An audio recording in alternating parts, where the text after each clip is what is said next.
We laugh, we'll cry, we'll dance, we'll share your pain.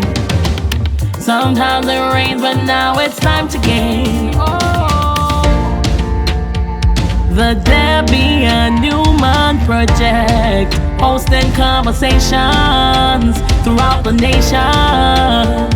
You're keeping it locked, don't forget. Doing it together, now we'll take a step.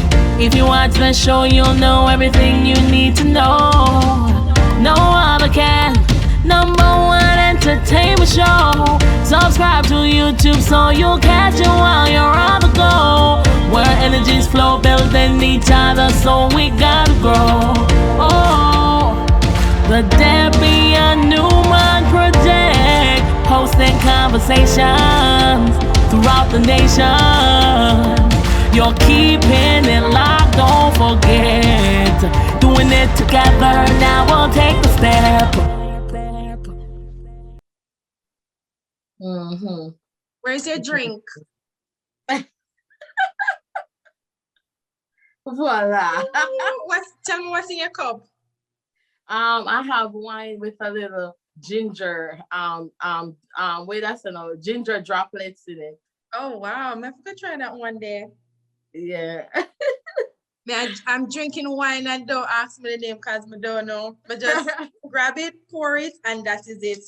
But let's jump into things now, Posh. We all see you online. Yeah. We listen to your music. We're familiar with you in that aspect. But who is the person behind that musical element? Like, what was your upbringing like?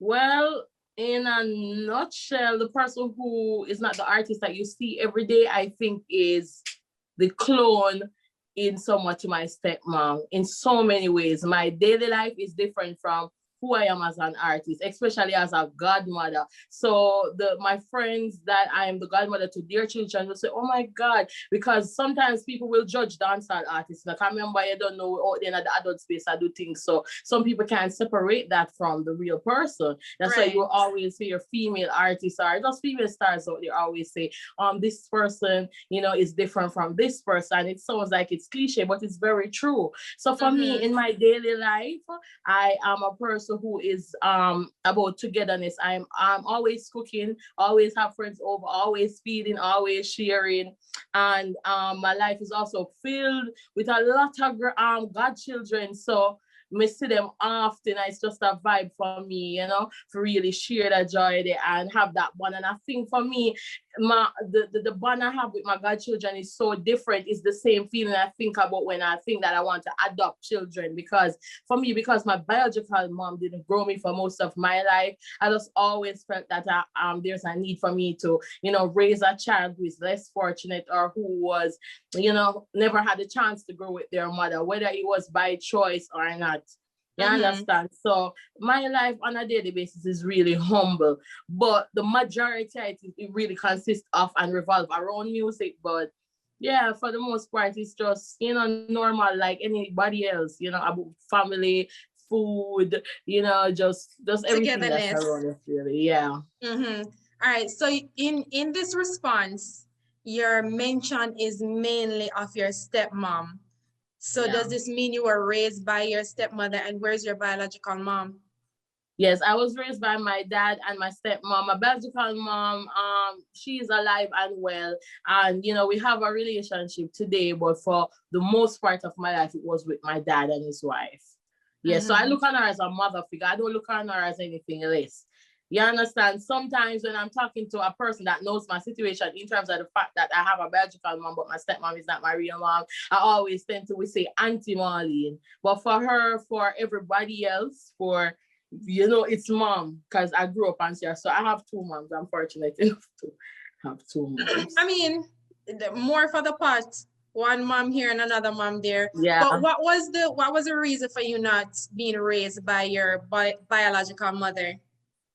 Well, in the first part, it was said that there was a lot of violence where she was. So that's why I had migrated from that area. And then being in the other place that I was, my biological dad came to look for me because I think at that time he didn't saw it fit that his little girl was not with her mom or her dad. So then that's how his wife and him came for me. And that's where my whole life with them started at that point. I think I was about 4 or 5 year old. Mm-hmm. Yeah. I find it very easy. For me, I grew up with both mom and dad, but I had stepsisters in the house. And I pretty much watched how my mother treated my two stepsisters versus how she treated us. And it was pretty much the same. So I feel like it prepared me in my life right now to have stepchildren and just have the house feel like one unit. And as a matter of fact, I don't call them my stepchildren, I call them my bonus children. So it feels really nice when I could hear another person speak of their stepmother as almost being like their mom. You also mentioned that you feel as if you would want to adopt kids at some point in your life. What about also having your own children? Is that in the future for you? Yeah, sure. Wouldn't mind. God bless me with a twin, and that's it. But for me, I love children. Everybody who knows me knows that. Hence the reason why I have so many godchildren. But for me, everybody in the industry, especially the musical industry, for women, it comes with a little planning. Big up to all the working moms out there, all the industry moms. But a lot of moms in the industry, they didn't plan the pregnancy. Yes. They didn't plan the pregnancy, but nevertheless, they are moms, nice babies, and you don't know, it's a blessing just the same. So for me, I try to plan it. I know sometimes when our dream doesn't work out in the timing that we imagine for ourselves, it can become a little stressing, and a thought with different things, run across your mind. But I still believe that I am close, and I am still, young enough, and a modern time. No, I don't think time has run out on me yet, and for now, I just really want to build something stable so that when I have a child, this child won't become a nuisance to society, because that's another issue that we're having. Children being born into houses that are not stable enough to nurture children, to give children the love, the guidance, to teach them. Children as young as 7, 8, 9, 10, them are teeth, because them hungry. Yeah, You get or me? they're begging on the street side. So all of these children wiping glass, begging, selling on the street, this is the cause of it. So for me, I just want to make sure that the offspring that I have, the child that I bring on this earth, is well fed, taken care of, and I'm able to provide for that child. And we just pray say somewhere around the corner, the blessing in the music there's something can start. But at the end of the day, whether I have my own or not, I have to adopt a child or two. Right. Yeah. That sounds really nice to me to know that you're thinking in that light, because us being Jamaicans, it's not really talked about a lot where other women or couples speak about wanting to adopt. I think for some people they look at it funny, like okay, I have a kid but it's not my kid, so then they kind of shy away from even speaking about it. So it's very warm and welcoming that you're putting it out there, like, listen, I am going to have my own, but at the same time I also want to adopt. You know what I mean? So that's helping out somebody else who's not able to care for their own, and helping that child and actually keeping the kid out of danger. Yeah, for real. And I think there are many homes that could do that, but people are just different. You have a lot of people who don't have the strong enough mind to know that even though this is not my child, I will try my very best to be as fair as possible and to give this child, unconditional love. Some people can't do that, So, but at the end of the day, sometimes even though we are not perfect as human beings, I think a lot of the children would be better in homes than actually in state care. So I just think that with the right financial backing in my life, I can afford to maybe help 2 of those children. That would be a joy for me, though. I'm not lie, honestly. You to know that there is a little human being that one or the other person thought that this human being was the end for this human being, and there's not going to be any, no hope, and this little boy is an orphan, or this little girl, mom neglected her and threw her in a one bag or put her up on the roadside. I eat that. And them guys see them get molested by even the same people that should be protecting them, the security guard at the gate. Like I've seen girls at homes have that are pregnant. How come? You understand? Right. And of course, they have two homes and maybe two fence broke by and girls when I come in to go there with boy. But a lot of these girls don't leave the campus. So, I mean, even though they are there and, maybe the state is responsible for feeding them and, putting a little shirt over them head, it's still not good enough because some of them still have underlying abuse that they go through and are under mental and physical pressure. So I think a lot of people in Jamaica, I think some people think certain things are foreign things, but no, love is not foreign, care is not foreign. So I don't know why people look at it like that, but I don't know if it's possible for me in the future as well to start a foundation or organization where we try to, I don't know how to explain it, but basically, show people the importance of maybe why it would be to adopt a child or children in your home and maybe, create awareness of the things that are happening to them while they are, not in a stable environment. Maybe that could have because sometimes people are unaware, hence the reason why they don't have any feeling towards the situation. But that is something to look into. I always think about and worry about the children who are in homes or orphanage or things like that, because at some point in my time, my life, even though I wasn't in a home or orphanage, I felt, like I was lost at a point. I didn't know where I belong. So imagine these children in this permanent state. Remember, me feeling lost on and not knowing where I was at the time and being unsure. I still had a mom, a stepmom, a dad, and these children have nobody. And it's more than likely until somebody comes to rescue them. This is their permanent state. So it really affects me. It really does. For you, why do you say that at some point you felt as if you didn't belong or you didn't know who you were? Explain to me what that actually means.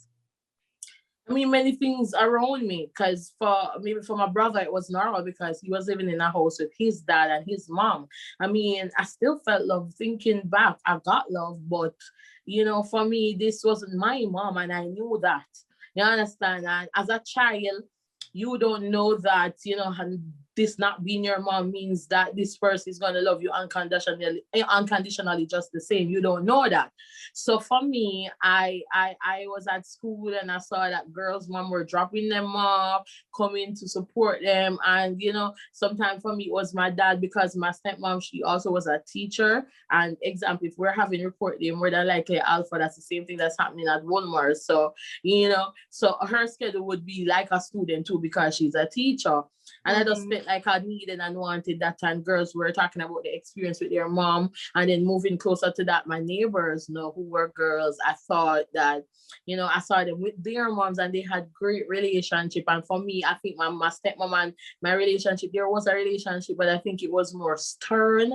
So I don't think I had that exact bond as a child that I was seeing and I wanted to mimic. You understand? She loved me.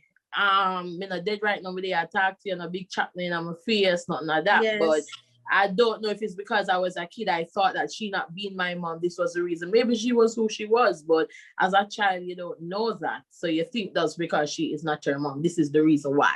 So whatever thing I thought or felt, whatever unfair thing I felt that happened or was said or done around me, for me, even if it wasn't, I just thought that it was because it's not my mom. So I just wanted that to a balance. You understand? That this is my real mom and this is my real dad. Especially being that the environment that I grew up in mostly was environments that there were mostly stable families, husband, wife, and children all around me. People went to church with us, were neighbors. So for everybody else, they were living with their mom. And I'm thinking about now as a child in Portmore, because I lived in Eastern Kingston and then my dad bought a house in Portmore. And when I'm thinking back, really thinking, there was no other kid on our block that lived with their stepmom. All of them lived with their mom. So that was very strange for me. Yeah, and then even at school where, you'd have more children, so there would be likely to be more girls that might have stepmoms living with. you only saw girls with their real mom and nobody talking about their stepmom. So you felt as if you were alone. When I went to church, everybody, when I saw my friend Candice, that was her mom. When I saw my friend Rashid from church, that was her mom. That was her dad. So for me, I always felt odd. And I always could look at my brother and say that to like, the same thing I'm saying about them. That's the same situation with my brother, but it's just only me who is not a part of that or has the same thing happening for me. My brother would be around mom and dad, who were both his biological parents, but I was the odd one. But I never really made that bother me for the most part. I was taken care of. Yes. And education was very important to both my parents, especially my stepmom. And you know, they did their best as far as I can remember. Right. I'm still there, but I'm gonna ask you one more question where your biological mother is concerned. I know you didn't live with her, but what was a visitation like? Would you still be able to see her and speak to her on the phone? Well, it was an on and off thing. I think the end root of everything that happened with that communication, it determined the stability or what the present relationship of all the parents. Well, you understand? Like, so if they were unstable, it was unstable for me. If they were good, it was good for me. But I can remember at times in my life, I didn't see my biological mom and really wanted to see her. At times I didn't say it to my father, and then at other times I did. You understand? And then I remember one point in my life when my dad allowed me to go by my mom, and I think my mom did something that he didn't approve of or agreed with, and that also was a reason why I never saw her again after that for a long period of time. So at the end of the day, I think a lot of unstable things that happen in children's life, it has to do with just the stability of the parents and how they handle the situation. You know, but at that time in my life, I didn't think I saw my mom as much as I needed to. Or if you're going to say as a child and we don't know what's good for us, I never saw my mom as much as I wanted to. Yeah. Right. Yeah, but I went to live with her in the latter part of my life, which was just like the last part of being a teenager going into adulthood, and that was also a different was it the same as if what you were picturing living with your mother? Did you get that once you got there? No, I didn't get that. And that is another thing. With kids, we want, but we don't know what is right. Right? And not saying that if you are in a situation that maybe is bad, maybe as causing mental stress or pressure, and the other one is worse, that means this one is good. No, if they are both toxic in some sense, they were. But honestly, it wasn't better than where I was coming from. It wasn't better than my dad's or my stepmom's home. And in my father, I think out of anger had said a lot of things that were not accurate overall, whether it be about my mom to my mom about the situation.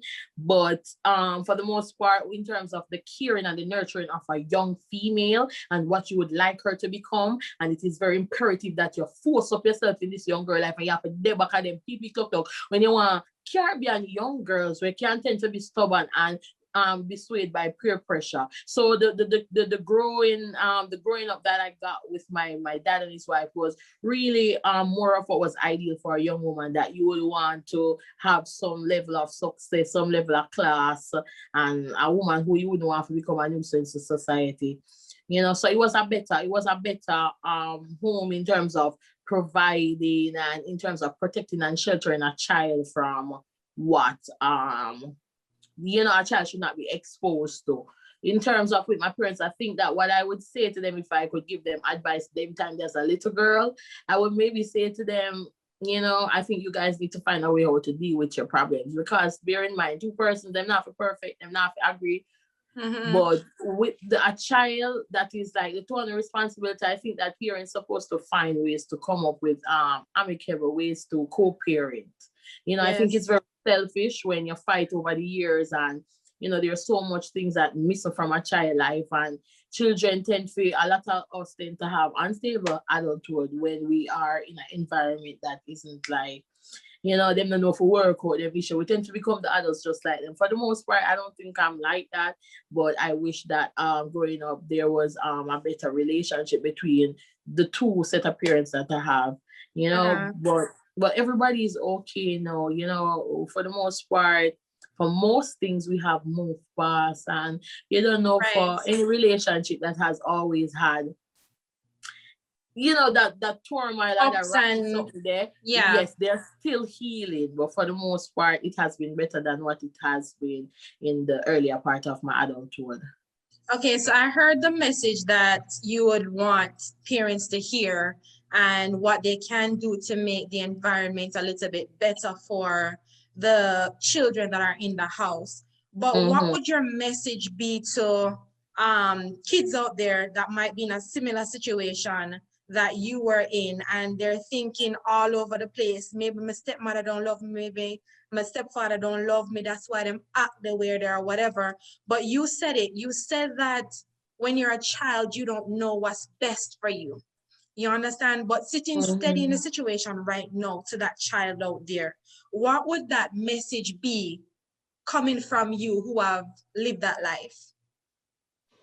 Well, for me, a child, children are not stupid, especially nowadays, and most are not stupid, especially Mm-hmm. children who are, anybody past 3 right now, you can say they're big and they've grown to all them smart and equipped. So for me, so we know when children say they're hurt or they're not happy about something. For the most part, I think it's right, more than likely, because children are brutally honest.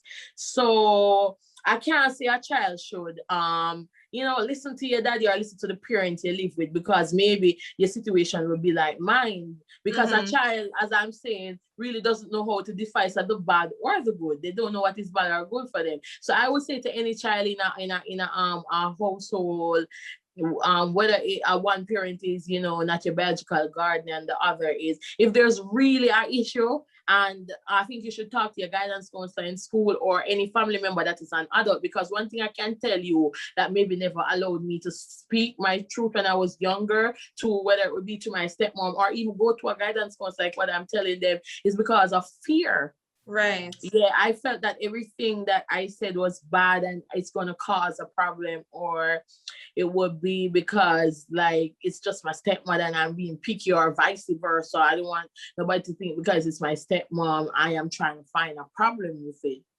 But I would tell a child, children know when they are being hurt and something right is not happening to them. So if you're a young child and you're unaware of the environment and you're not sure of the feeling you're going through, because again, children don't know how to describe what they're feeling. Just go to somebody that's older than you, that you trust.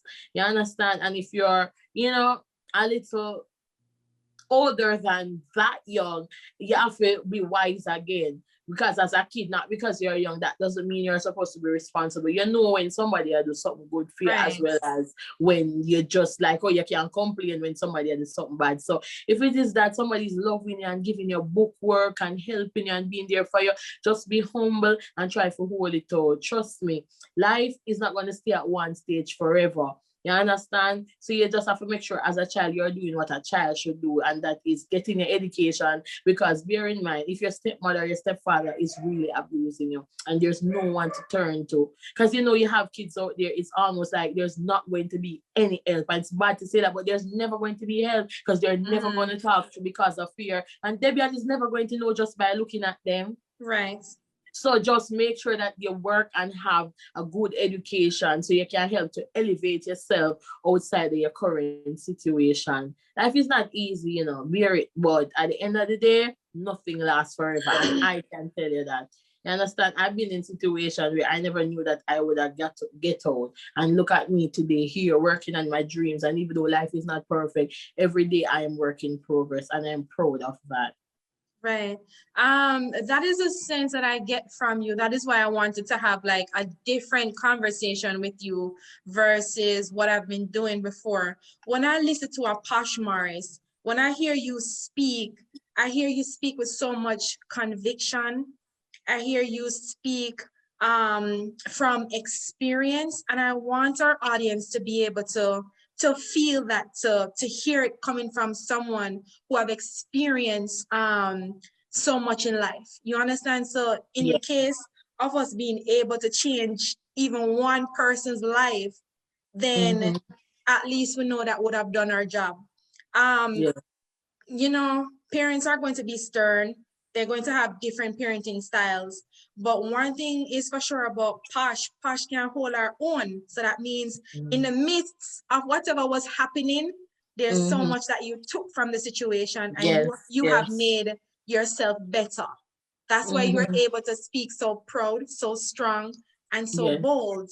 You know, Mm-hmm. unfortunately for a lot of people, they've never found their voice, Never. never found their voice. So I feel for me, growing up, I had no voice. I had no nothing, whether it's in the house, out on the streets, whatever it is, my voice was just not there because I grew up seeing my mother not being able to speak for herself, not being able to Yes. stand up for herself. So for me, it came later on in life where I had to Mm-hmm. develop this something there. Yeah, and it's nice to hear that. I think them It feel teachers so far year liberating. one. Eh? Yes. Yes, and it's so amazing when you see, like, whether it's abused women, it is just women who is filled with fear, women who are shy. When we develop, when we blossom into that, you know, Mm-hmm. that beautiful thing, whatever it is, whatever career path, we are just so different, and we are a beacon of light. And that's why I always tell people, don't believe what people tell you about yourself. Believe at what you see in the mirror. Believe at what you have proven to yourself. If you pass all the exam, then nobody can tell you say you're done. So all you believe say you're done, so when you really work Right. and pass the exam. Right. If you And look when into the mirror and you and think what see you is beautiful, oh, beautiful, you can make right? them tell you say you're ugly and look bad. You understand? And I understand that, bullying is another issue. That is something that I have a big problem with as well. But for the most part, we just have to, we have to just be strong. And if we allow people to tell us who we are, then and what we should become, then we're not going away. Because these Right. same people have nothing doing with themselves. And all them do I try to distract you, to pull you down in the state of mind with them there. So that means that Debbion no uncle said them localists. She have own of say so too. No, Mm-hmm. you understand? Pull past that and use the abuse, the bad name calling, the bullying, all the bad experience that you've been through, all the turmoil, to project it into something that's positive. For me, I always tell them I use it as a fuel.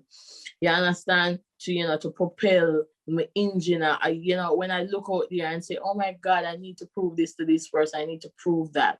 I need to all this bad thing that people said about me just because I'm not living with my dad anymore, I'm living with my mom, because I'm studying something different and not doing what you guys imagine. I'm going to show them that you don't have to do this. And that's also another thing that I tell young girls. The other day I spoke in devotion at St. Jude's High School, and that was a very important thing. The reason why they had me as the guest, it was because they are trying to show young girls that there are multiple different career paths that you can excel in and, Mm-hmm. become successful and really do what you want to do. And that was it for me. I told them, I said, if it were for my parents and their dream and all of that and what they wanted from me, I wouldn't be a musician today. But I am telling you, as a businesswoman, as an entrepreneur, sometimes people in office don't make money as you, as a hustler, as a person who has a skill. So don't let anybody, because I can remember, I don't know if it's because I went to a prominent high school and had a lot of kids that came from good homes, or maybe, their parents maybe were society people,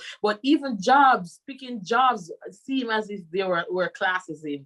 Like if a girl really want to say she want to be a hairdresser, that did sound dumb, like she a idiot, and Yes, like that's kind of job beneath. that she It's want. less If you than. not say pediatrician, you understand? Or you're not saying veterinarian or none of them something there, or it's like you're nobody or you don't want to become that. No, when you have Mm-hmm. talented hairdresser, when you have hairdressers who have multi-million-dollar businesses, much location, and servicing people is a part of living. If everybody be doctor, then who come or here? Right. Who is the cashier? Who sells food in the market? So that is another thing that I think they need to adjust. The whole classism thing, where all we are pick, we want become in a life where we are talk about school. You can almost feel it. Yeah, people Mm-hmm. say they want to become dancer, and people they want dancer. You understand? Because especially at that time, they didn't know any dancer that they saw that was Mm-hmm. successful. So it Right. was It was, it didn't make more sense. But for me, no, man. And if I have to change a generation to be the first one to prove any point, I will do that. And that is the mind that I think most of us young women need to have, because we live in a society where they act as if men are more powerful, men are leaders, and we are not. Men should get more pay, men this, men that. We can do it too. But one of the first oppression we are going through is believing the theory that they put out there. We're not creating our own story or making our own story. And that's what I'm really trying to do. And that's what I feel like a lot of us young girls who maybe would have not been at the lifestyle they expect to be, like maybe more than likely, as people would always say, and what we have seen for ourselves, maybe if I was sleeping around, would have make it in the business already, but I can't do that. You understand me? I have to really put my energy in what I know can work for me. And that's what I want a lot of young girls to do. Work on something, because who would have known that Debbion would be here interviewing me today if I didn't start to do my live, and so many other opportunities that have came my way. So sometimes, as I told you the other day, fear is something that prevents us. And I'm a testimony to that. As bold as I am, as outspoken I am, I can tell you that fear has definitely done that to me, especially people in a talk up like me. So, getting outside of my shell, doing things that I've not done. And somebody said, you Posh, what you mean? Life. They would even understand. It's not even an easy thing to be in front of people every day, speaking. Yeah, people come and love you, people come and rude, people do all kind of manner of things. People, them have one different strength when it comes to social media, where in a real life, them are the same person. Right. But through social media, bad people, them. Them find social media, bad people. Right. Posh, raise your glass. We're gonna raise our glass right now to Posh. You're such a powerful girl, beautiful, talented, and I feel as if that you, Posh, need to have more speaking jobs, because when you speak, people are going to receive it. Just like, me a big woman. Me could have said, no, listen to she. You understand? But when you speak, I put myself in a position to want to listen, to want to understand, to want to learn.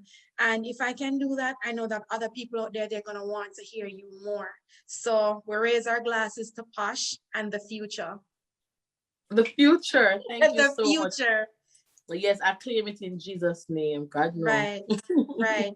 I want to talk to you about so much, Posh, because I'm not trying to guess you, but you have it. Yes. You have it to teach. I want to touch on friendships. You said that you have a whole lot of God kids, right? Tell me, what are your thoughts on friendships, and how do people protect themselves from toxic friendships? Well, for me, I have been in a lot of toxic friendships. One of the things you have to protect yourself from is being too vulnerable. Sometimes when we come from a place that we were not loved, or we think we got enough attention, it tends to have us yearning for that, feeling. So sometimes we put ourselves and we go above and beyond for people who would do the same for us. So I would advise people to analyze, because I have been in friendship where I've done so much, and no matter how small it is, there's a friend can't do back for you. You understand? And when it comes to godchildren, I take them very personally, because if me and your friend and for some reason you feel like you don't need to talk to me and it's over, I'm sorry, but the godchild is still mine, me. Why you feel God took me? Because of good things me I deal with. You understand? But in terms of friendship, I value that, because when we're gonna talk about something like godparents, this is something that's a lifetime thing. That's almost like your second auntie or your second mommy. So but you know what? Not to cut your Posh, but I found out when I was younger, I didn't know.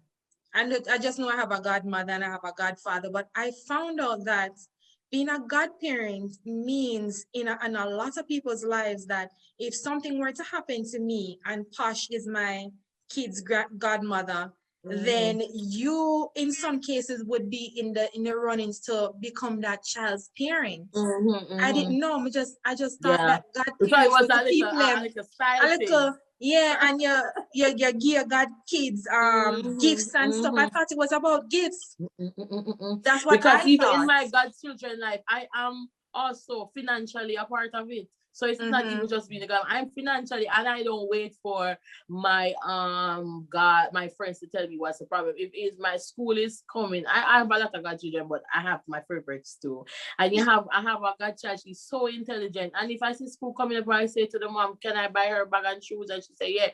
And me say, all right, and me buy a writing book, so don't do that. Or, if she comes to stay with me, she's my responsibility. If it's Christmas, if it's her birthday, if it's whatever, I deal with that. So yes, being a godparent is not a style thing. I think a lot of us, as I said back then, used to take it as that, but us really want the people them where make the people them write up them name on any little document and so on, so them a godparents. So really be more mindful of how important it is, and it's not just an image thing. It could easily be the idea of me, even as I said, growing a child, that's not mine. You understand? Yeah. So right now I have a young godson who is parents to young parents. They are of age now, but they are young.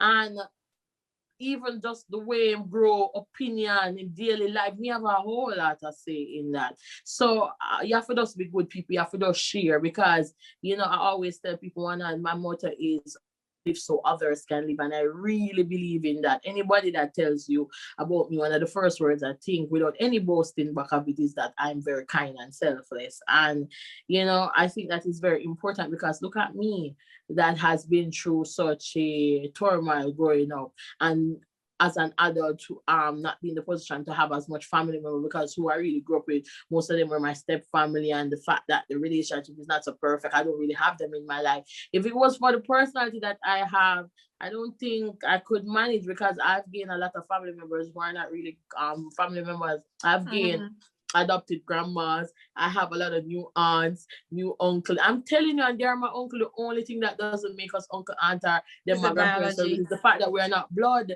but the respect, the way they look out for me, what we have going on is something special and great. And that's what I want people to also look for, value of family, not only in the biological family tree, something. People out there who are going to love you as much and as just as your family. You understand? We're not promoting any bad thing or any negativity, but if your family have a problem, or you're somebody who your family hates for a reason, or the biological children of your father, because you had the step pitney eat you, whatever the situation is, don't be dismayed and don't lose courage or hope. Trust me, some of the nicest people you will ever meet in life is people who are not related to you. Some of the people who will make the most sacrifices for you, it's not going to be your sister or your brother or your auntie or your uncle. So, if a relationship is good, invest in it, whether it's biological or not. And I can tell you, I have met a lot of good people who are not biologically related to me, and it has been some of the best relationships I've ever had with people. Okay. Still speaking on the topic of friendships. Growing up, my mother had a friend, and every time she came around, she would tell me how ugly I was. She not miss the opportunity, Posh. She always tell me how I'm ugly, and she laugh and she go on with herself, and she said, "Lord, you ugly, so." And real talk, she tell me we even spoke about it since I've been in adulthood. But what do you think about having friends like that around you? Would you consider that person a toxic friend to be speaking like that to a child? And remember, so we are pitney now. So anything I tell we as a grown person, we're going to believe you and we're going to hear. So because of that, I always walk with my head down because I'm ugly. So I never have no confidence, nothing about myself, because I'm just an ugly girl, just going about my regular business. How do you feel about friends like those? I feel that that's is bad. When I say bad, me that take a brick liquor bad. Like, listen, you see me, even with my goddaughter, if her mom or her father says something to her that I don't like, I tell them in front of her and in front of them. I said, don't say that about me. Even if I don't say it in such a stern way to do that, like upstage her parents, because you don't want to make them, she even lose respect for her parents. But I would say that for me, that is so bad. That is very, very, very bad. But who is even more wrong than the lady? Your mom, for allowing that to happen, right? Because nobody could tell my daughter. So all if me favor Zutupe and father, Zutupe tota, and Anna would have Zutupe t-shirt for baby, it can't work. My little Zutupe pretty. So leave her. And that is a big thing because our mind and what we really feel about ourselves is what we put out there in the world. And if you never felt good about yourself, you're not going to act good. And you said you walk, you held your head down, and then you're not going to project. And even if you can become a bright spark, you are not going to, because if we don't leave, then we can't achieve. And you are not leaping because this woman tell you, oh, you ugly on your head, and look on the pretty woman all in front of me now with that woman. No, so you want to have a blind friend. You left out that part there now.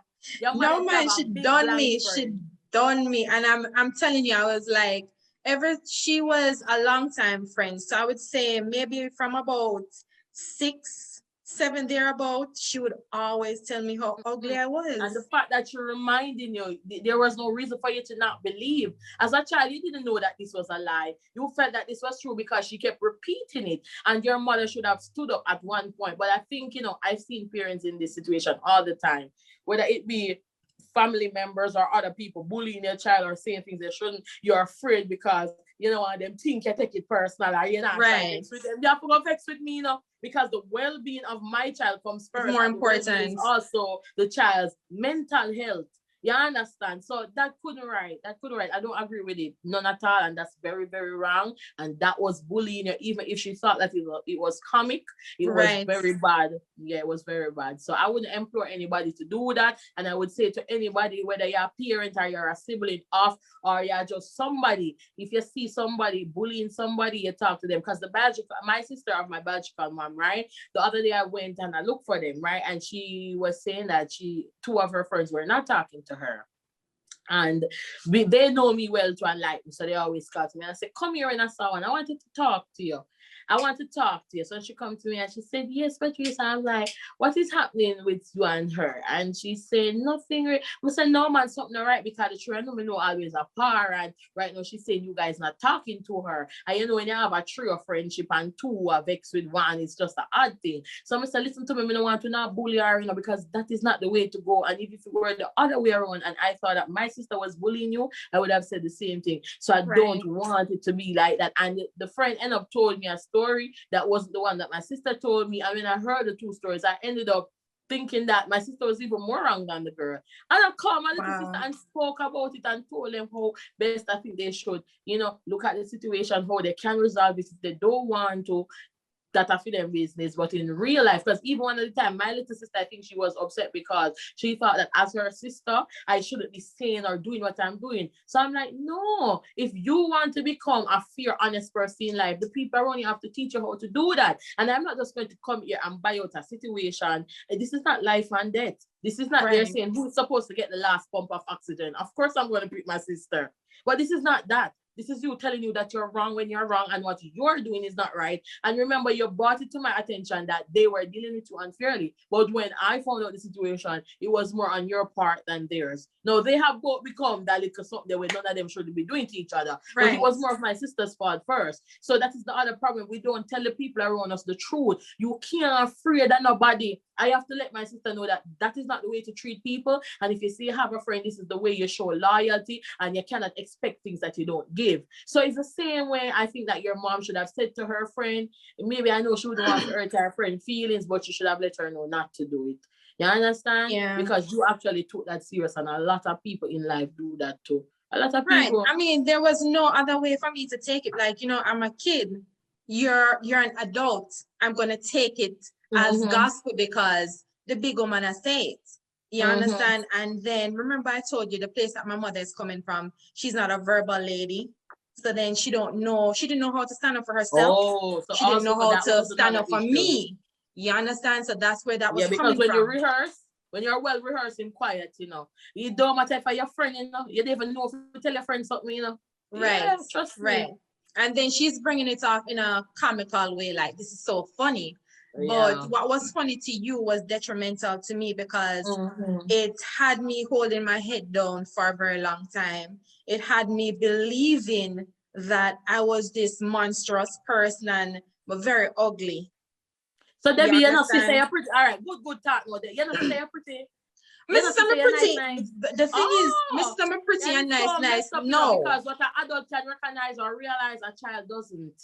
And that Right. is another reason again why we should be very extra cautious. You know, Mhm. I know that, because when I was growing up, whenever I used to track and field and I was listen to me. Listen to me. Everybody predict that I would do what Shelly and did and better. All right. When I say super fast, me not Yeah. talk no joke. I know, all right, how many fast, I know me that me that do all a race with you, Debbie. Me don't know if you good again, you know. But how many fast, little something after leave. You'd be up to the challenge. Listen to me. And remember, like, different people around me, I keep them, because I used to say, you're tough. And did you know that I gave up that athletic dream because people told me that I was tough? Yeah, because me did tough too. You Yeah. understand? And I used to do sometimes track we're not and tough. field. We are kids and we maga and we have Right. bones, but we Right. are. It's like what we do want a little girl to think that she needs ass and hips. That's exactly how we should look at the age that we did. But people, and that is another thing, that's why you see young girls doing the things that they do before time. Because if I am ugly and I'm in my real hair like now, right, and you say I'm ugly, that would lead the young girl. I always want braid. I beg mommy if you put in braid, and when mommy say no, she go over auntie them catch up something in her head. The young girl always want eyelashes. Those are the real reasons, because we are not good enough as is. I must be honest, as a younger girl, I wouldn't wear my natural hair in an interview. Mm-hmm. As a younger girl, I would think that it is more important to make sure the makeup, whatever. Of course, we fix up myself body, but I didn't go all out when you talk about ear and face. Then no, when girl put on her frontal wig, them and something murder. But really and truly, I realized in life that life is not all about certain things. But as a kid, you don't know how to differentiate those things. You understand? So I lost the dream of athletic because people told me I was tough. Maybe I wouldn't be a singer if nobody was telling me I was tough. Maybe I would have done what Shelly and Fraser did. Maybe Shelly and I would be that same race. You never know. Mm-hmm. You understand? Yes. So I think you have to be careful of what you say to people. That is a very important thing. You understand? What you do to people. If you're putting gas in a car, you're putting the gas in there to fuel it. So if you're going to put bad gas into a car, it's going to give it bad gas. And that's what she did to you. And that's what they did to me when they said I was tough. So yes, I'm tough. That means no, man. To me, at them time, I said image much more important, car. Mr. Tough. Nobody now run and come first. Nobody now be champion girl at your time like me. And nobody now call them bad names. So on me, where do so much now? No, man, this can't right. I'm too tough, man. I'm top. And I don't remember what her name was. Sometime I remember I had Janet guy who was the netball coach for the Reggae Girls. Sunshine Girls. But she also was a PE teacher at Convent of Mercy Academy. And you had another teacher, I can't remember her name, but man, that the other teacher could come look for me, see, and said, Miss Morris, where are you? We need you on the team. And then we decided today, I'm gonna go for true. And then when we look going to see the girl, them say so with some big iron, I say, oh, me, no. I used to some calf with steps on when you look down, he's a girl, for true. So I started to believe, no, listen, they judge me, and I started to judge people now. Because before they started to judge me, I was innocent. I was really innocent. But no, you're saying this about me, and I'm looking at other people and identifying the same thing. When these girls are young girls, these girls are star in the making, because when a child does athletics, this child learns to be responsible, be on time. There's so many things that this one sport can do for you. And somebody told me I was tough and took it off from me, and they constantly said I was tough every day of my life, and I stopped it because I was like, worse me at a teenager, and they're, I'm tough. Yeah, put it on my clothes. Right. If only we knew what we knew now. If we only knew it back then maybe we both would have different paths in life. But nevertheless, we still are going with ourselves. Yes. You understand? And there's nobody that can look at you and tell you how tough he is right now, because you know better. There's nobody that can look at me right now and tell me I'm ugly and stay, because now I know better. And for those who are watching this, I want them to jump down in the comment sections and tell us about their stories. You understand? Share some of the experiences that you have been through that caused you to stop doing the things that. Yeah, what was your insecurity? And the insecurity never came from you, though. Yes, other people planted it there. Yeah. Yeah, and you know, you want to be art, you want to be pretty, you want to be presentable, and you want the comments too. You want the nice comments from those who are around you. Boy, Posh, when I was young, I wish somebody that told me something pretty. If it's even one time. That if is it's something I even can tell you though once. that my stepmom did constantly. Yeah, she always told me I was beautiful, always told me I was a nice girl. Here are, you know, like the long skirt them, you know, I make you wear them to come up with pretty legs straight. Nobody must see them. Listen to me, I can tell you something. I'm naturally, I'm not a brown girl, but I'm naturally a brown girl, a dark brown girl, right? And when, I can remember that when I was 17, 18, the first time I wore a miniskirt. Yes, people, that was the first time I ever wore a miniskirt. And suppose I see me like them, Debbion, come like a Photoshop me. Me say me like them white, me like me and them white, you know this girl skin never see the sun of day. Because the house I grew up in, girls of certain age couldn't wear certain things. So when me see the girl in some hipster pants that drop down on some short, I couldn't wear that. And as I said before, when we're children, we think we know things for whatever reason. Maybe that was a part of it too, but that wasn't the whole reason. Because when I was young, I only thought because my stepmom was a Christian and we went to church, she didn't want me to wear certain things. But now I'm a grown adult for myself who is fully sensible and capable. I realize that children are not supposed to wear certain outfit, period. Christian or not Christian, right. Muslim or Muslim. Yeah, you understand, because especially in a time where we live now, where older folks tend to be attracted and them creepy, you know, to these young children, you have to be careful what you dress them in, because I don't know if I the food, but I've seen kids who are young that they look developed in the way they look, right. Even though they are very young in age and mind. And these men don't know how to, you know, control themselves. So as parents, as siblings, older ones, family member, you have to look out. And one of the things you do is the way you present them out there. They are not hookers. They are not a mannequin in store displays. You understand? I've seen a younger family member go out in some mesh something similar to this with no brassiere and things that true she fair chest because she's supposed to have stitty out, and the adult in the house did not say anything. The adult in the house actually said she tricked them, he then did what she wanted to do, but that was the excuse because even before she reached at the party, the adult in the house saw that the clothes was like that, but you are the adult and afraid to say, yeah, now but I'm gonna work, you're not just like a child. But then when we see her in the news with ball and say, oh, the this and that, we do not shelter our children enough. And sometimes us as children think that we get too much sheltering. But I think too much sheltering better than no sheltering, yeah. Right, as a kid, you couldn't tell me used to bad for freedom. And all I never get to go nowhere. Anywhere I go a thief, my thief go there. Yeah, but for me, I never really did thief and go bad places. No, but I remember one time my thief go champs. Cause my mom stopped the athletics knowing about it. I don't know when you still have love for it. Yeah, champs are the thing too. Are the acting. Everybody got champs. So my dad said, you can, I think he said this time, because I always can't go come too young and you know I'm get lost in the chaos. And me being young for my dad is 13, 14 and then age there. So one time I think you said me can't go, but me for left regular time and make sure I reach home. But at this time, my school never let out till a specific time. My school never give up no studies because champs are keep. When school done, you're done. It's not no athlete. So you have to go there. But when it when we get let out a regular time now, so I know me not forget champs, and I know for the time you had, you know. And this girl too showed enough I want to go to with her friend them gone at time.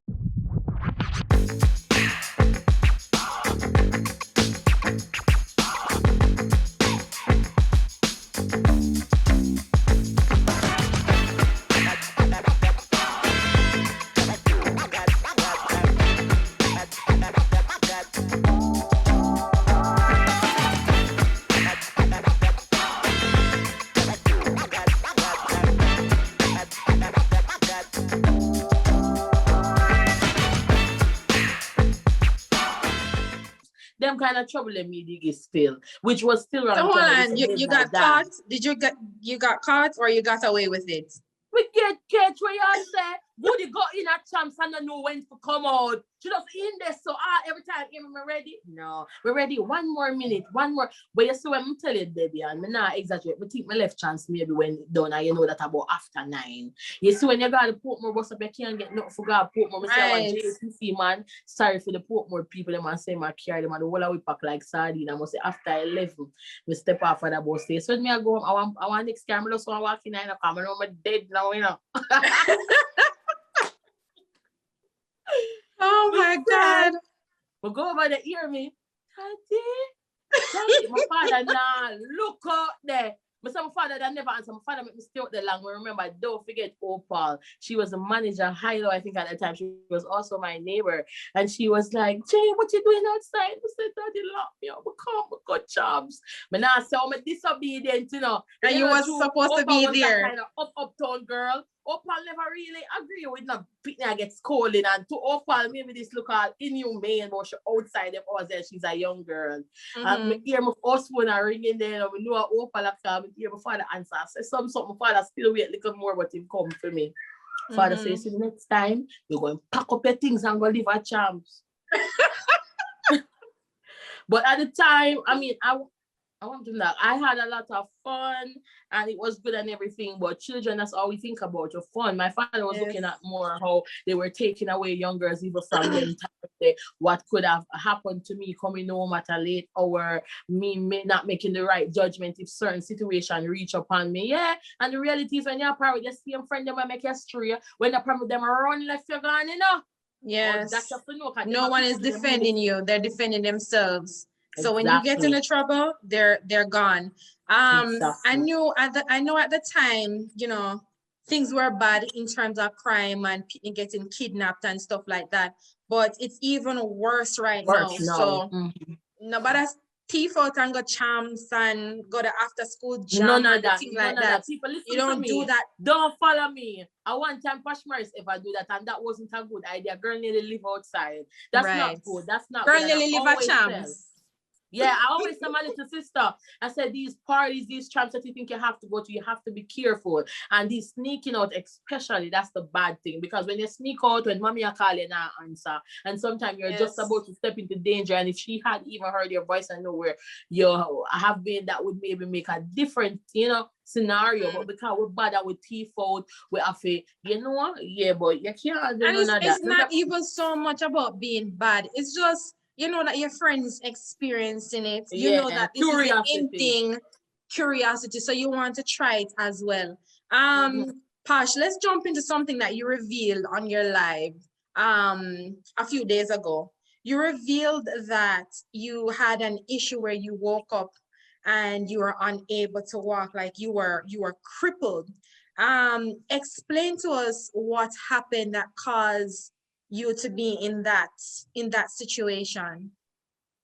I guess it was maybe just reoccurrence and trauma from something that I experienced years back, which was a very bad car accident where some police officers had run into the car that I was in, right? Oh, wow. So it just didn't make the car roll a couple of times and booming our business. It was really bad. When I came out of the incident, my neck was stiff, my back. So for years, I have had back problems trying to go to therapy, doing little things, getting a nerve relax, so all those things, because my prescription, even the one I was showing my friend the other day, about 40 grand in a car, one medication alone for that, me no want to the line if I'm a 14 or 16,000, Wow. You understand? Yeah, one pain medication and it's about 5 medication upon that. That's something there. And I feel it already, but it's one. The way them said the repeat, that's the way they did the prescription. Yeah. And it was just I was there, never felt anything the day before, never had any signs. And I woke up and I was trying to ease up and I realized my whole body not coming up. So I was just thinking this was a joke or I'm like still in a dream or something.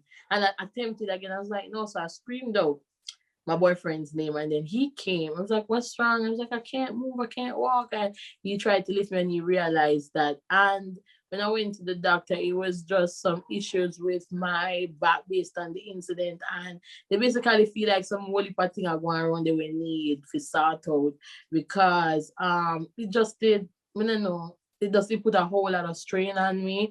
And even now, I have to be careful with everything that I do. And at that time when it happened, I couldn't walk for almost 2 weeks. If you're driving me in a car, the road could have been smooth. Me find every fault through the car. Me I tell them could have put me in a new car for test it. Me no want to jerk, no want to nothing. It was so bad for me. It was frightening because I realized that today it can be healthy hearty talking to Debbion like this. And then tomorrow it's a different situation. So also that kind of allowed me again to look on life from a different perspective, that we can't take anything for granted. Right. I cannot be here not voicing. I cannot be here not telling people the way I am and ministering to hearts anyhow I can, because we don't know what tomorrow brings, and we don't know what we're doing, how much it's impacting and imparting. You understand? Vision and wisdom in our people. So I just thought that the thing that I love the most, it was just shocking for me. I thought that I would never be able to do it again, even though it was temporary. When we just get up, never know it's temporary, never know what is. You understand me? I said, oh no, me not being an artist in a wheelchair. I say, what I think flash through my mind. But for me, I'm just happy that I'm here sitting upright, speaking to you. It's still a situation that I have to deal with constantly. Right now, I have an MRI sheet with much part on it, plus that same medication again to feel like there's so much. It's an ongoing thing, but I want to get that dealt with, because when you're going to talk about my posture and being an artist is very important in the way that my vocals come out, in performing. And, and making guest appearances. So we can't afford to make that. But sometimes for us, it's just financial reasons to why a lot of people don't take care of themselves. It's not that we don't want it. Sometimes we can't afford, so we tell ourselves that we're gonna be okay without it. But it's not that we don't want to, So that's why again I'm working so hard to change my life completely. And that's why again I always tell people that always ask me about babies, because they know that I love children, that this is the type of life you cannot carry a child in. You can't sick on it, that you just have feel and a look. Because being pregnant is also gonna worsen that back pain. Exactly. In the midst of all of this happening, Posh, your faith would have been tested. Your strength would have been tested. What do you believe would have been the reason why you kept pushing and not gave up after noticing that your legs weren't moving anymore, your legs weren't working? For me, to be honest, I love so much people in my life, but it wasn't people, it was really my career. Because for me, this is the only thing I have. The only real thing I have, the only thing I think that was love me unconditionally, is not going to leave me, forsake me. I get angry back from me, even if I'm angry right now at it. You understand? It never chooses to turn it back when I'm mad because of it. So at the end of the day, we have that love there for music. It's like, it sounds cliche, but it's a real relationship. So for me, working so hard at something, you want to achieve it, you want to become the best at it, you want to rule the world because of it. And to think that to do this, one of the best things are, if anything else, so criteria, you have to be mobile. You understand? I'm not saying people in wheelchair can't do anything, because that's another thing that I really need people to do. And I've been in a position where I had to speak to people who were in wheelchair before, and the biggest and greatest thing would have to be not to give up and to keep pushing. But the reality is that that moment, I never knew if I was going to lose my legs or not. So I wasn't thinking of a person that's healing. I was thinking of a person that just landed in one situation and frightened. And for me, it was my career more than anything. I was like, no, me not work for so long, it's not be nothing. Me don't want, me have to work. Me have to go a doctor. You understand? So at the end of the day, I have to find out this, I have to do this, I have to try this to myself, and even moving forward daily, I have to try this, because to me, so I have the money to get the care I fully need right now, 100%. I have to make sure I don't do this, I do this, to make sure I am good. You understand? But again, my career was the thing, because I'm working too long. This is the thing that people tell me I can't accomplish. This is the thing that they believe that I'm not going to get it. This is the thing that they believe that you have to be skinny, your neck have to long like giraffe, and your body have to do for your boss. This is the one where them say, oh, you cannot boot if you not get on come from certain garrison. And yes, sister, she and talk, so you not make it. So me I say, me have to do this. Me want to break that barrier. Me want to become something. Me rather die trying, but me now wheelchair trying. And that's what I told myself. So I think that was also the drive for me, because I remember even when we reached at the doctor office, because I say a COVID at the time last year too. So I was like, me now going to hospital. Me have to go a private doctor. My driver and my boyfriend had to be lifting me I was useless. So that was very bad for me. And even when I started to like move around a little, they were still excruciating pain, discomfort. I had to be sleeping on the floor, me pee pee hard at night time, and me have to wake up people forget me up. Oh, God, wow. sorry, don't mean to body, I can't get this, and what take care of me. I say, no, babes, you know, bother me, ask me. Yo, I don't want to be like that. You understand, which nobody does. But for me at that time, it was really an eye opener. I really knew that at that moment, I can't take anything at all for granted. At that moment, for me, I had to buckle up. At that moment, I had to step out and do something that I've never done. At that moment, whatever you're going to say about me, you're going to say about me because I am not going to not to make it. You understand all the things that I allow them to use and hold me back as an artist for years because of things that people say or because of expectations or because of the way they set the industry. Like me, I say, yo, Posh, this is the moment. So when you see me on live, and I really like say, oh, we did one day on live and way, because we realize how it go with the live. Like, if you're not wear certain things, I do certain things on live, you're not ready, right? Because remember, me can go up on live right now, and I just 20 people, you know. But me can't guarantee if I go up on live later, I have 6 Debbion, me not ask me, I get over more than 10,000 people on the live. So these are Right the away. things. Yeah. So if you're not stand up strong as an artist, you will make people tell you, say, you have to sleep with this, you have to do this, you have to try this, you have to try that. And you do so much, and yesterday I become. So at the end of the day, I'm so happy that I believe in myself, don't believe in our gimmicks, and I've never tried all of these crazy ideas with them push out to me, still standing firm because I've seen my own co-workers, females, you know, get knocked up and still never go on the rhythm. They get knocked up and still no boss. Man, we popular breed them. Man, we popular have conversation, them vagina public talk right through tomorrow. Know if me ever to there hear it. Like, I don't want to be that girl. You understand? That is the girl that don't have no value. So if you should try as an artist and you never really get to live the dream where you want, at least you touch some life along the way. At least you work hard. At least you did what you were supposed to do. You understand? But none of them now go tell me, say, them something when them are trying to tell me if you do an idea, is an idea of success, and if me not do that, it not gonna work. Because I've seen so many and it still not work. I see so many do it and it kind of like it work and it nobody work. And it work, right? There's so many. Jamaica is filled with a pool of talented people. Whether they can do this, that, whatever, Jamaica just filled with talent. Let's talk about the industry, the dancehall industry, the music industry, where you have young ladies, and I'm gonna put it to you too, where you have men and women trying to break into the industry, but then they're faced with so many different obstacles, because I was also told that men them face it too. Like the women, it's a little bit more, and maybe the sexual advances are definitely more than the men, but everybody face it. What is your message to that talented person out there who wants to make it in the industry, but there's so many bad stories? You know what I mean? I say the women saying this and then the men saying something else. Send your message at this moment to that trying person. Well, to any trying artist or entrepreneur out there, I just want to know so not to give up no matter what the struggles them describe, because you can carve your own road, and that's exactly what I'm trying to do for myself.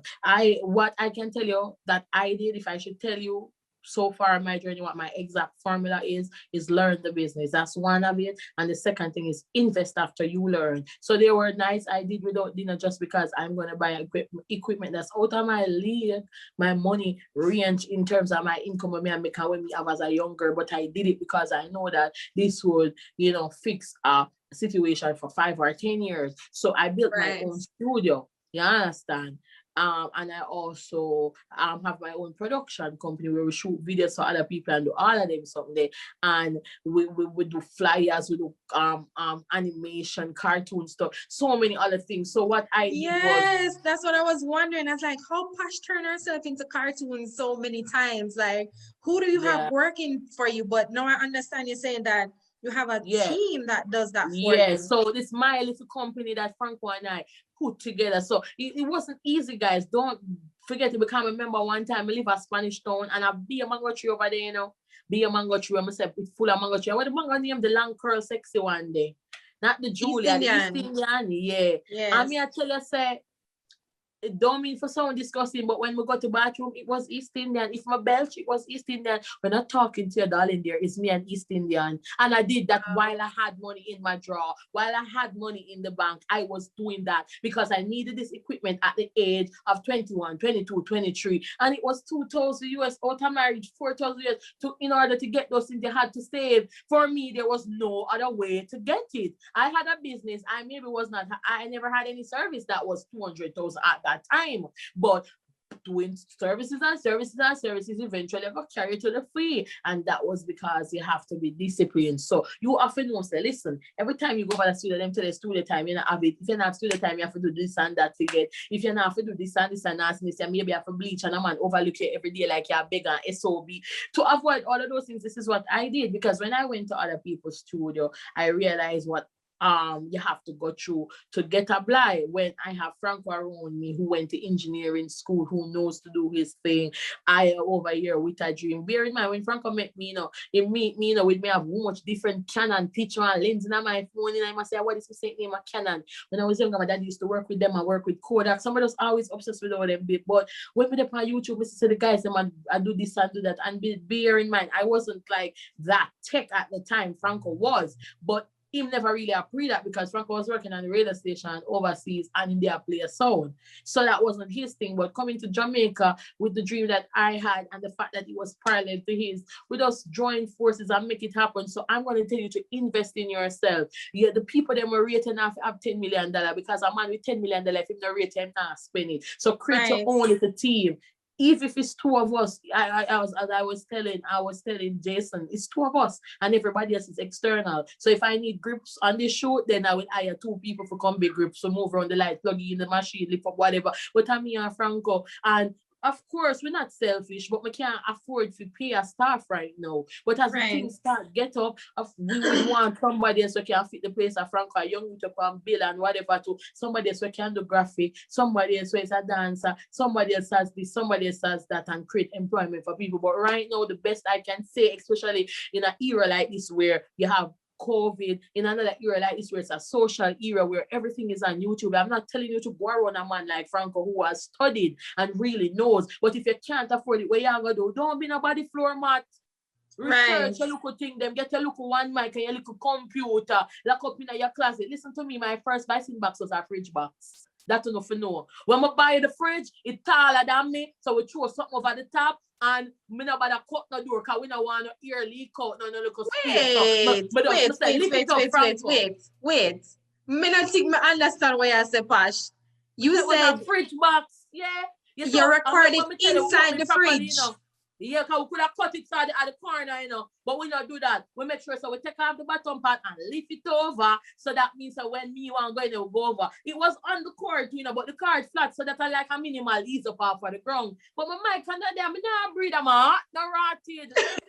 But at the time, we never had a lot of things, but we had ambition. And the one thing I can tell you about Franco, he knows his thing, especially he studies daily. So we always knew that we don't need the sound to be bouncing all over the place, and it needed to sound flat and chat. So that is what we were trying to accomplish. And at the time, we didn't have bass racks in the studio that would cushion the sound and don't make them go all over the place.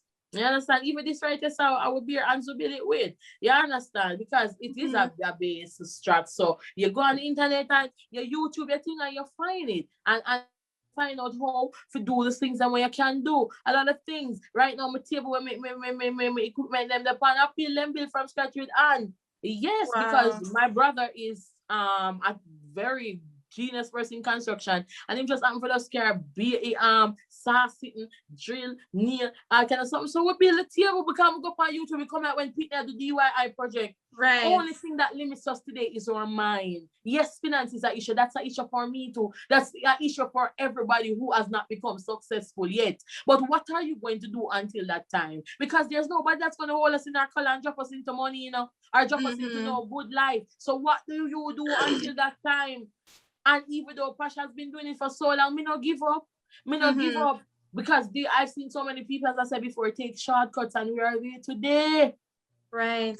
And And if with the when you bad take the minded, I wish I was shortcuts, them. people still end up treating you nasty, and you still end up don't get the bus. You still end up not being on that rhythm. You still end up not getting that promotion. Exactly. Unfortunately, some of us have to feel it before we go out there and do the research and know that investing in self is more important than finding someone else to invest in us. I'm going to give you a scenario based on something that you said before. Me don't know you, you don't know me. I'm going to come to you and say, girl, I know say you're sexy, but if you go over this one, you do the surgery this so and you do the surgery this so you go hotter, you go bust quicker. Well, how would you respond to me? First of all, if I believe in a way, somebody that's give me the money now. Real talk. But different from that, to a young Posh, maybe I would, believe and maybe try. But to a Posh who has been through so much in this industry, you can't tell me that because it's not no one anything that makes an artist boss. It's a components of different things put together. Because even with the body done, you still need marketing and we at a good sense of marketing. Because you can have $10 million for full marketing, you done it in 2 months and you don't know where it go. You No can't allocate results. an artist still not get the boss. So I don't think somebody now could tell me that. Being said, I'm bigger and I have more tolerance and patience. But would even insult the person, but me that reason with them and show them why I don't think that is possible. And it's not that I wouldn't do that, but as I said before, that is not the only thing that an artist needs to propel. There are so many other components. So thank you for giving me that information, but that is just one of the many things that an artist can do to become something. And if you realize, if you don't mind chat, they try to put image even before talent right now. Yes. You understand? So as an artist, you just have to try to balance both. All right. We don't determine what we look like, what we be, what we sound like, but what you can do is have confidence and put yourself out there. You understand? I have had many self-doubt, different occasions, and somebody compliment them when we can't believe I meet them, I give them compliment them. But it's the own self-doubt that is killing you. It's people in your past that tell you want something more yourself or kill you. That is what we need to, overthrow. That self-doubt. I think for me, that's one of the biggest killers in terms of, because I put myself out there so much that people that say, when you never put yourself out there, well, trust me, a lot of things happen in a person's mind that you can't tell happen. And internally, I've been struggling with that, to see, I never like this and not like it. Remember when we do the Diddy challenge where they kick up the whole place? It was like, hear me after me done write the song, love it, rate it, write it fast, and yo, boy, yo, I'm gonna share that challenge now. Hear me, when Franco reach a studio. Nobody think me at this, I'm can't, but you're Franco, you're mad. It's wicked. Yo, Posh, if you ever. So I almost needed that fresh, because I was like, for the time when me write it in the afternoon before Franco reach me, I DJ too much. It's still to me, yeah. But when it's just because I'm too damn quick, I can't sit on anything too long. But I never good, it not good. I just me tired of it already. But nobody not consume it yet. And then when it got there, the biggest thing, best thing, I think right now it's still on Idonia page. The only thing that's still on it right now is everybody that was in the competition. And a whole heap of beauty people follow me, a whole heap of people reach out, a whole heap of fast start people to where I tell you the thing that we have to go do one baby. But nobody not spend no money. The reason why I asked you that, not to cut you off, is that people who work in entertainment, we focus very heavily on image. And just because Posh did it and it worked for Posh, Debbie feel like say, me can do it too. And me feel like it'll work for me because it worked for you. There's so much self-doubt within ourselves. We don't remember how to think for ourselves so we can move forward and make the decisions that are best for self. Because what's best for self is not going to be best for Posh. What's best for Posh is not going to be best for somebody else. So the way you put it together, I'm hoping that this can touch somebody else, mainly a woman who's thinking that, boy, Queen Nikisha do her body and she out there like that, maybe me can do it too. Yeah, and she look good too. Like, I feel like she's the best so far, like the work that was done, even though everybody's going to the same person, I feel like how they really I don't know, but Yeah, and she even looks though damn all of good. the designer body is not the same person, though. It's not the same. No, because you have different doctors. When you do your own research, you can pick your own doctor based on what you like, or maybe because of Nikisha's, whatever, you might use her doctor because it's supposed to say what I'm more. You know, nothing far from your natural look. So you say, I like the way he brought across hers, and I think it would be fitting that this man do that, you know? But Right. I mean, and I'm not saying that we're not saying that nobody can do them, but we're not saying evil passion maybe boss because I just the way she is still not gonna do her body in the future. But it's not for everybody that is not the starting point. For everybody that's not the same thing, it's not gonna get you through the door, get you the attention that you're looking. For me, I know what I want, I know what I need, whether I can get it now or not. But I realize that complaining doesn't fix anything. So I stop complaining and stop. And Debbion no idiot. She know me and the Bill Gates daughter. She know me have money problem, man. Yeah. but complaining ain't gonna do nothing. Right. Stop. Yeah. Because even myself, I used to find Posh, what's the reason like financial issues? Really, it's true, but come on. Look how much other things I've been doing. Like, so I'm in a place where I look more at my blessings and count them and complain and worry about what I don't have. In real life, we do worry about that, but you worry with your team. What can we do to fix this? You understand? Yeah, and you think about the positive more than how you think about the negative, and search for the solutions instead of complaining about something that's going to really make no sense. If you focus on solutions, you'll get to the goal quicker. But let's jump into Posh Morris's music. Miss yet. How some people come out and then drop the one and the one that sound good, but maybe the second one is nowhere near. To me, you haven't missed as yet. What do you think is your formula why everything you put out sounds so consistent and sounds so good? Honestly, I think it's living and breathing music. Many people say they do that. Music is my life, but music is not your life.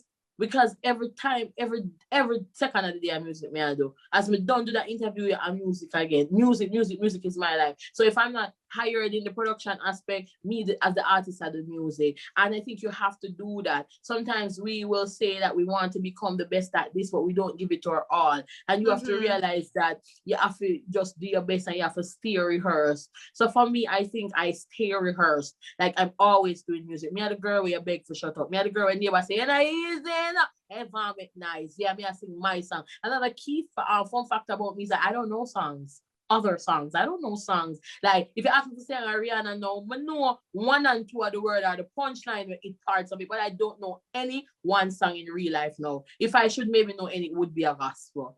Yeah. So, but that is how invested I am. I always like, we don't know a song. But that is not the brain. The brain I have is producing the music, whether it's production or as the artist. So I stay rehearsed, and I think people need to do that. So me not drop it, and you have to remember this. Anything where you drop, if you stop, you go drop form. As Franco would always say, Posh, we don't have the money, so you can't stop. Every stop you stop, or reset the clock. Yes. And that you need to know. So every stop you stop, you reset. So there's no slow down your own process. Yes. So I don't stop. I don't quit. We live in our music. We bring blow up bed mattress in our music. 3 months when people are come, I still have to lift up mattress and push your mattress or let out ear out a blow up bed. That's the people we are. And even when I can remember way younger, 20, 19, 20, 20, and me I go Deva brought them studio Portmore. Me I go down a Lego Bees them with Bob Marley, Gregory Isaacs, and road manager them. When they go in them studio, they remember that they don't have way that's as Spanglers, that they are tone, right? That they right up going to where the overcut shops were off Orange Street. And this have bad place, every minute gunshot, when they are student, a whole heap of soldier out there, so, and be a shot of fire while, and me tell the in the come on. Me I say, me know say Bob Marley and Gregory Isaac stand up around this like a shield. And them whole heap of thickness there, no shot now come through this. And me lie down in there, so till all the man start tell people say me I'm real niece, and in God give me the studio key The man I said, nobody, we never see love music like how him see me and Franco love music yet. As young people, we don't have to be doing that at the age. We can't do anything else. But how do you get up as a young person every day and go to studio every single day? And if you don't have the song to voice, you find a video to shoot, or you find something to edit up for yourself, or find something creative to put out there. It's have to be the passion. And I never grew up with no spoon feeding in this business. Nobody never ever started for me yet. I said, all right, let me just pave one easy way for you. So I don't know how to relax when it comes to working for what I want. I'm just always know for press. Me not tell like Debbion, I'm tired right now. Me chat you, I'm tired like dog. Me that do well with one lie down in one spot. Every time if me see an advertisement now, I must like, Jesus, I couldn't mean that. To all me tired. Me don't want to stop till me become what I want to be. But me can tell you, I am a working tired woman. But I don't mind because me nah give up. Me not have no way to give up. Me not see if me give up from doing what me I do, who I gonna make the dream happen for me? Who I gonna spoon feed me? Me not see that. So me just have to keep working and dealing with meet people like Debbion and all of the other people that will meet and interview me, advice upon them, really want to book me for a show, want to do this, want to do that. And something is going to eventually change. Me, I have to just be consistent because I don't have the luxury of having an investor or a manager who has the money. So what can I do for myself? Work, like Rihanna said. Nothing no better for the boat work. I love the song Vinyl. Tell me about the writing process for that song. Well, Vinyl now, Franco and I said, listen, I need a rhythm. So a lot of the projects that we do, especially even with other artists too, we like that natural feel. So we like when somebody come in person, if you smoke, if you drink, if you love food, whatever you have, you carry to your comfort, because we are still at 4 hours, 6 hours in this, and we are building rhythm past spot, and we're going for it. So Franco definitely said that he wanted to do something new, being that we have top tier, and even though it's a president song, that one line, then they make people think it gangster. So we say, all right, we're going to go that girl song, something where, woman can feel sexy listening to and stuff. And Franco started playing like 2 cards, I think. I don't even think him strum out, any melody or anything like that yet. I'm just start singing up, and he must say when Mr. And then I want to tell you to order punchline for most of the words came one time. If maybe one line, maybe this is something we never use in the song, no. And if I say, no man, I eat that, send the voice note to me right now. I'm going to send him. And then him say, all right, let's fix that one word. You don't like that word. I'm going to say, no, man. I'm going to fix the one word. And him say, all right, voice note back that to me. And him there, I build the rhythm while me I do my thing. And when him there, and through me, I say, I'm buying I'm spying a lot, is a black of vine. Me I say, no, Franco, me need a and true Franco is a great mixer to as in a disc jockey. I was like, no, Franco, it's them style wherever the more you do a natural, real one in it for me. And, so for me, music is about feeling. As you see, you don't want nobody to take away your creativity, because for me, of course, I would do well with anybody who wants to invest so we can make some of them dreams that be the real ultimate dream and vision that they can become. But in terms of like just that song here, this is what I do daily. This there's so much creativity that's bursting from inside of me that sometimes I'll get impatient, I'm not lying, like I'm a human being. I say, God, when me I get this, all right, me paranoid, maybe the song so much, me have songs when me still not put out yet when my voice already. I say, no man, them are thief this.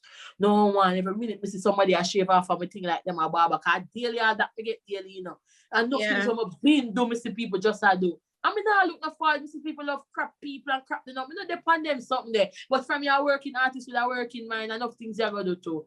You understand? So enough things I've been doing, I see people do and them come do it now. Because passion get the break. But to all me full up of creativity, I can't run out of style and idea. So I'm not really worried about that and then think that I see artists are people thief this, people thief that. If somebody blatantly sings a melody and it really, really can't hide and you need shape into there, well, me not no choice but to talk about it. But me don't want to sore loser. I mean, I really like come and interview and talk about them thing there.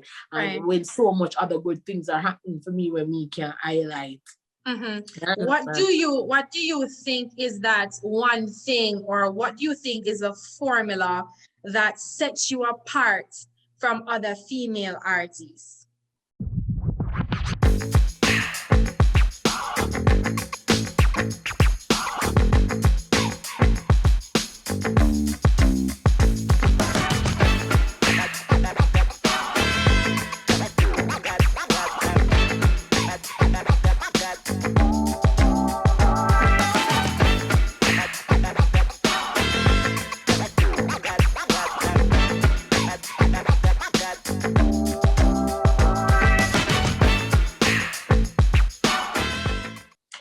Well, my formula is really the little sperm the man did send up to the lady, you know, because the whole human being Posh is so different.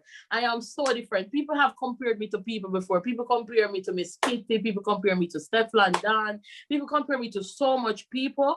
But at the end of the day, we all are our own individual. And for me, I stand out because I am just who I am and I'm different. And I know everybody will say they're different, but we really are different. But for me as an artist, I think many artists feel like they need to be something or not be something in order to become an artist. And I show that people that there isn't any specifications on becoming an artist. You don't have to be ghetto. You don't have to be no rap bat to be artist. You don't have to be educated to be artist. People feel like it's a ghetto man sport or it's a girl when I have nothing to do. I see people look down on me, especially when you go in different type of establishments where them think it's a bougie place, all bank. When you're going to say, what's your occupation? You're going to be like, I'm a recording artist. They'll be like, okay, like, what do you mean, okay, girl? Okay, you standing up in here working for the one money where they might give me for sure for about 6 months. I put some respect on my name. Not because somebody no boss that nothing say them no deserve respect or them not work. You understand? But like, you know, I got through so much ridicule for being an artist, but that's what I like about myself, that I'm different. Because people see me and think I'm not an artist because I'm too articulate or I don't know. But yesterday, I don't think I don't fit to be an artist now. Because me can skettle more than any girl would think them band skettle. But it's not about that. Yeah, but it's not about that. It's just being you. And that is what I think one of the time Tifa was trying to tell them and them wasn't hearing. Them act like people don't belong. You can't tell somebody who belong. Right now, yeah, man, could not have no talent for all I care. That is not my business. My business is really focusing on me and putting the best me out there. But we think they need to stop put the titles and barrier and for them own expectation. So I think my plus is that I'm me. There's nobody else like Posh Morris, literally nobody else in this dancehall industry who is like me. Them not speak like how I speak, them not talk like how I talk, them not think like how I think, and we're just different. And a lot of times I think people around me tell me I'm too humble. People see me talk and they say, she almost should boast. So yes, I am in terms of honing who I am. Like always I brag. You see some people that have no talent, or people have some alright, and them just go on. Me no go on, so but me no vex with them either. Me for go on, so. So work on yourself and I put on yourself. If only work like me no vex with people who want to show off and boast, you know. Yeah, man, can't vex with that. You just have to know your value too. This is sometimes it's just a man who feel like he no feel value more than you. Even if in your mind that man they're not good enough, but him feel good about himself. So that's one next attitude that I think a lot of people need to have. You have to have a good attitude about yourself. As I told you before, back in the day, maybe as a 21-year-old artist, because me I tell you from left high school, me an artist. Maybe would come on an interview with me little ear. But as an adult now, I know that. So that is what also makes me different. Because maybe a girl that forgot do her ear and eyelash do this. No ear and eyelash can't be no brighter spot than me. My chatting alone have my compare this with tired and certain thing and ugly tear up 90. My presence alone make right. Once you open your mouth, you still command that. Maybe I'll buy me 590 when we done do more war. So that is what I've learned, and that is what I realized that many artists don't have. They need addition to help them to shine. For me, Posh is the spark, and she needs nothing else to shine but just being herself. No additional nothing. Posh is just Posh, and you're going to command the crowd no matter what.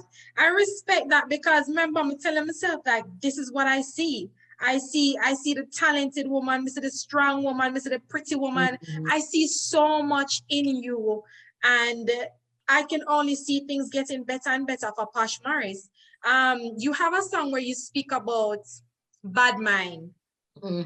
Is that coming from personal experiences, or this is just coming from a general aspect where you did this song based on just everything that's happening in our society? It is coming from personal experiences as well as really what's happening in life, because I have had friends who as I said before, them not nice. Them just this one-sided thing, them depend always, you know, at their beckoning call, but when you need something, them not there. Friend where I use a friend, evil friend just hate it for no reason, friend bad mind, friend we say them rate you, but when you send out your link at them go press dislike on it. Yeah, we have them people, them know them people there. But again, as I said before, topics like that are real, there's nobody who can say, them not go through that. Like everybody right now, I'm gonna pour like a baby, I'm gonna baby dream, not go through that yet.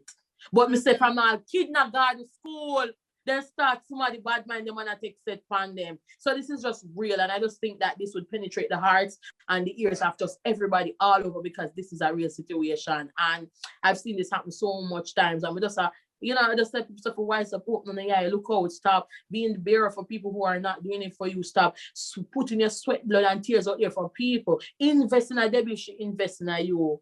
But it's okay to leave Debbie alone if Debbie not. It's fine. And that's what I keep on telling people. I've learned to become friends with no. I thought a no was a bad word, even if it's not somebody using it to me, but me using it to hell no. No, one of the best word them. No, no, no. Learn to tell people no. People use and they will use everything out of you, and the member say you want a little fuel to you want a little gas.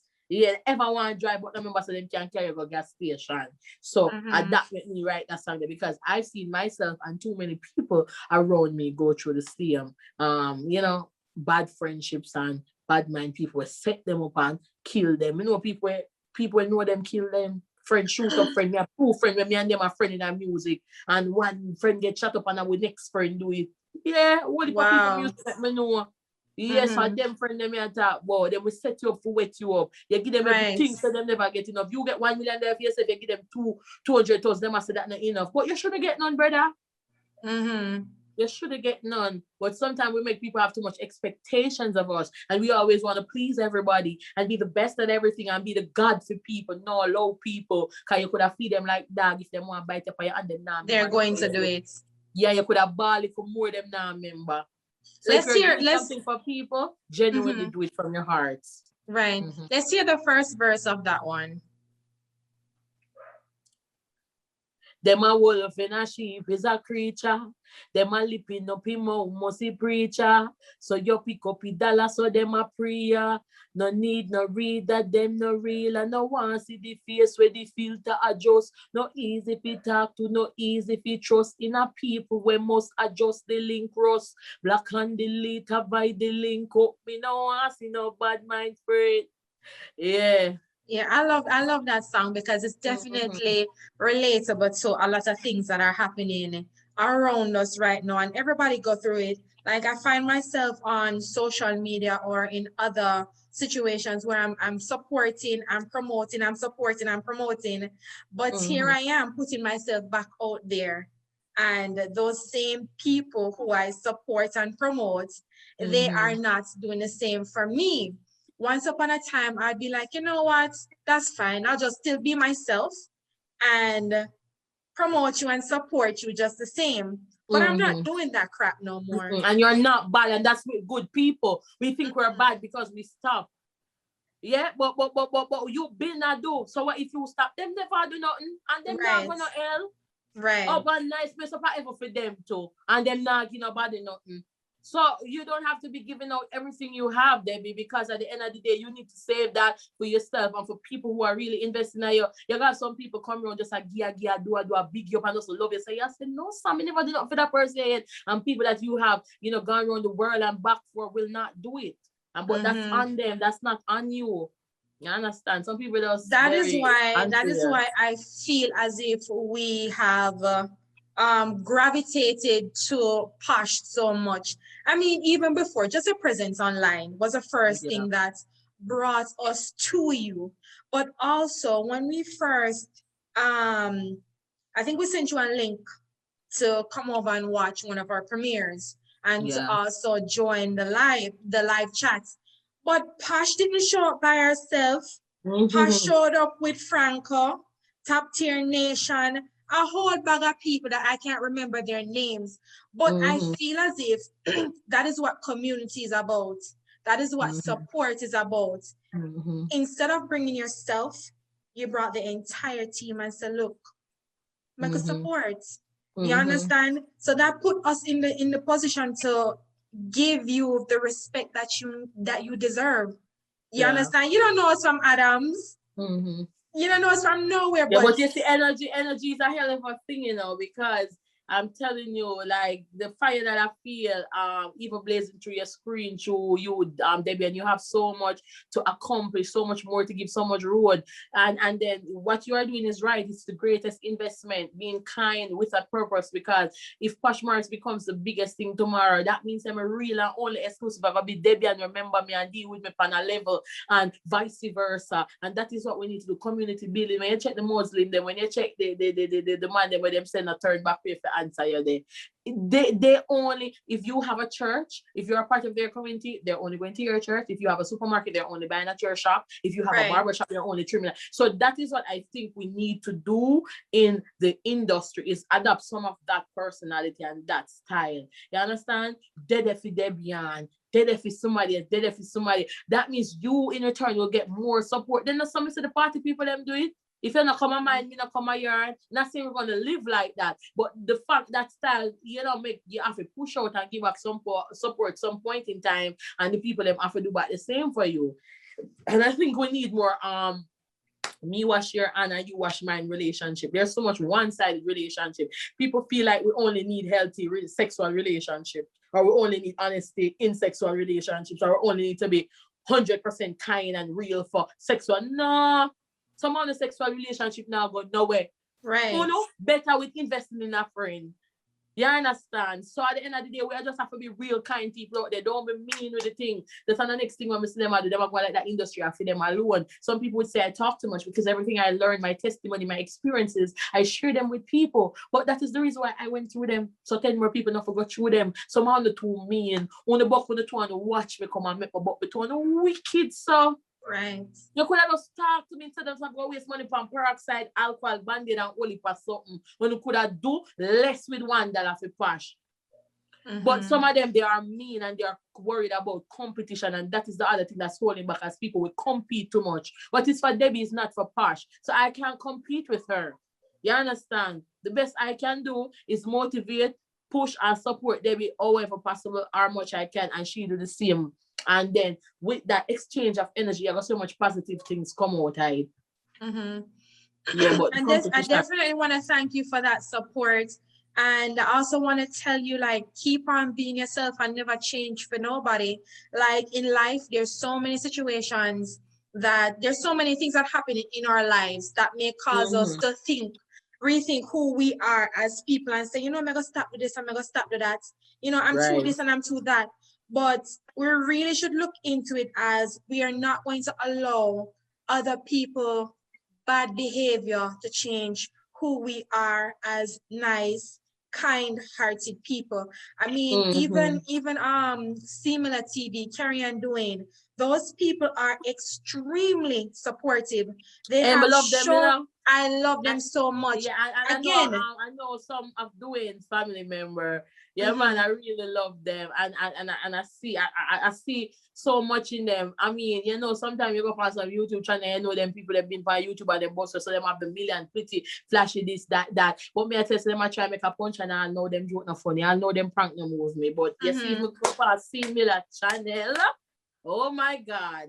You laugh till you cry. Yeah, man. And I think that's just the natural energy that's coming from them. They have shown me what it means to build a community on YouTube, how to just support each other. Just watching them, it shows me what two people who are in love, how they should always treat each other. So like I said before, not because you feel like you're big people now, it doesn't mean that you can't learn from others. Exactly. And that is what I'm doing right now. I'm learning from the good, and I'm also learning from the bad. I'm trying to take as much as possible to help me become a better person, to help me to protect myself from the vampires, you understand, and how to welcome those who are real. I love the energy that I'm getting from you, and I'm looking forward to us building as friends as we progress in what we call life. And the funniest thing, when I saw you, right, I remember the night I told you about, hear me, from coming over there, be good. So hear me, where you know her from? Hear me, I know. But listen to me, that's something with the mind. You maybe can't put the time and place. See, when you told me that at a program, I was like, Oh, I knew Debbie. Yes, that's Yes, the same because thing I I said don't to forget Jason. faces. There was Mm-hmm. something familiar about you when I went through the page and heard your voice. I was like, no man, I know Debbie, but then when you said it, that's where I knew you're from. And you know, being on TV, I know you're good too, because you Mm-hmm. might not know the viewers, but we feel that personal thing with the people that we watch on television all the time. I Well, at least me. Mm-hmm. I mean, Yeah. I thank you for the energy. Thank you for being yourself and not putting on or taking off or whatever. Mhm. Self is good enough when you're dealing with people like me who knows how to appreciate other personalities. You Mhm. understand? Watching your lives. I'm in the kitchen, may I cut up. May I put on the food on the stove. I'm dealing with Royal at the same time. But may I listen to Posh too, and when Posh said boss a stush wine. Say, we should Yeah. that. She goes, stush wine where? Girl like me brocks out. You know what I'm saying?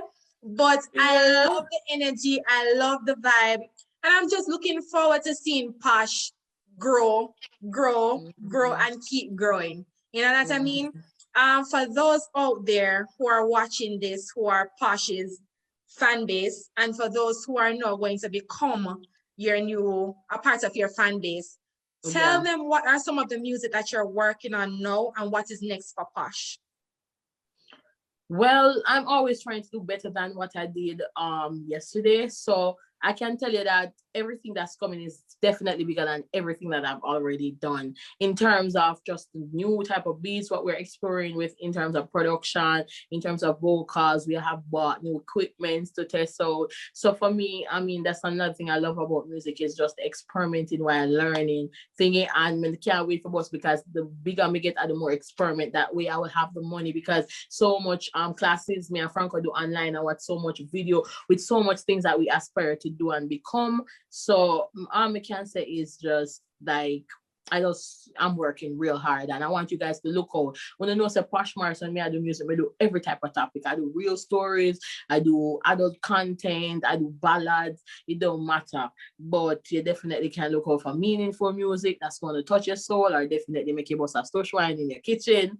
You understand? And what's coming Mm-hmm. next for me, I am planning on shooting the vinyl video, so you guys can look out for that. And I have something coming out now on the what's it called, the summer starter rhythm by Sammy Rangs. Also have something coming out, I think the rhythm is called Anchor Rhythm by Alia Jones Promotion, and big up Uncle Steve anyway I'm there. And I have something else coming with Franco, and I have so much more because I just voiced like 9 rhythms. I just got 9 rhythms that I shall down in 2 weeks. I have one last thing one to do now for somebody else that I just got like a week and a half ago, but it was a line basically because we do them as them come. But I have so much in store, so you guys can definitely look out for those projects that I mentioned and a whole lot more. But definitely a video for vinyl is coming because a Debbie favorite song right now, so you Yeah. don't know. We have Up, to up, get a up in nice a me. skinny thing. Mm-hmm. Mm-hmm. Yeah, and I just keep working because the more promotion I get, even from good people like Debbion and Jason that I meet daily, we need the material for help cushion, all of those promotion and the nicest way when you out there tell people and the promotion. Because in real life, it's there. Sometimes, as I said before, it's just all the things that's happening around us and the fact that the business doesn't have enough fuel for put it back on it. Yeah. But we have ambition and anything that we can do, and that is another thing I tell my fans. Sometimes when you see past something, I give you my best, even if that's not what I imagine, but I use what I have. That's another thing that I've learned over the years. Don't sit down and wait on things. Because I watch my friend saying he's going to shoot a music video for my next friend because he says he's the guy's manager. And a 4 year, 5 year, and about 7 years now, him still say I shoot that one video there. And Pash have done so much in that time. So waiting on the perfect hairstyle, the perfect clothes, perfect car, perfect manager, the perfect investor will get you nowhere. Use Nowhere. what you Right. have. Yeah, use what you have, do it to the best of your ability. When you're doing what you can do and you can afford to do, then that investor will see you. But when you're doing nothing at all, what is that investor going to invest in? You have without meeting you, he doesn't know how or what area he can invest in. So as Franco would always say, opportunity favors the prepared. So I'm always prepared. I'm just really working and waiting on my time. Mm-hmm. What is that one thing that people don't know about Posh Morris and you would want them to know about that today? Oh my God. I never know.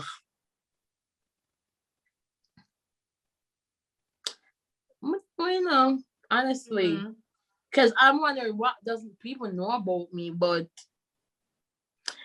if I think a lot of people might see me as tough and strong and like unbreakable. I just want to remind people that I am human and I go through stuff as well. And me as a crier. I don't know if a lot of people know that, but me cry really because I still have a lot of struggles that I go through personally. So I think one of the best formula for me is to cry and release all that anxiety because me have anxiety issue too. I can't be in places that are too claustrophobic. The biggest thing we can do is that I maybe a stage. But I guess before that stage would I maybe need ventilation, but I don't like to be claustrophobic. But for me, I just live here and I do me. But people I am emotional and I'm what you'd say a kiss cake. I'm very soft and mushy. Despite what people might think, but because of what I've been through over the years, what this industry has dished out to us females, I'm just a very strong, resilient woman, and I'm woman, and nothing wrong. I always implore us that the females that we have a really strong, resilient women. If we follow them money, them just take with for sex alone, like just be a sexual things and that's it. Sexual discuss you. If you're good enough, look good enough to them, have money enough, whatever them have enough, them wife you. But that's the only value them finding a woman. If you have a woman that look good and whatever, we need our respect.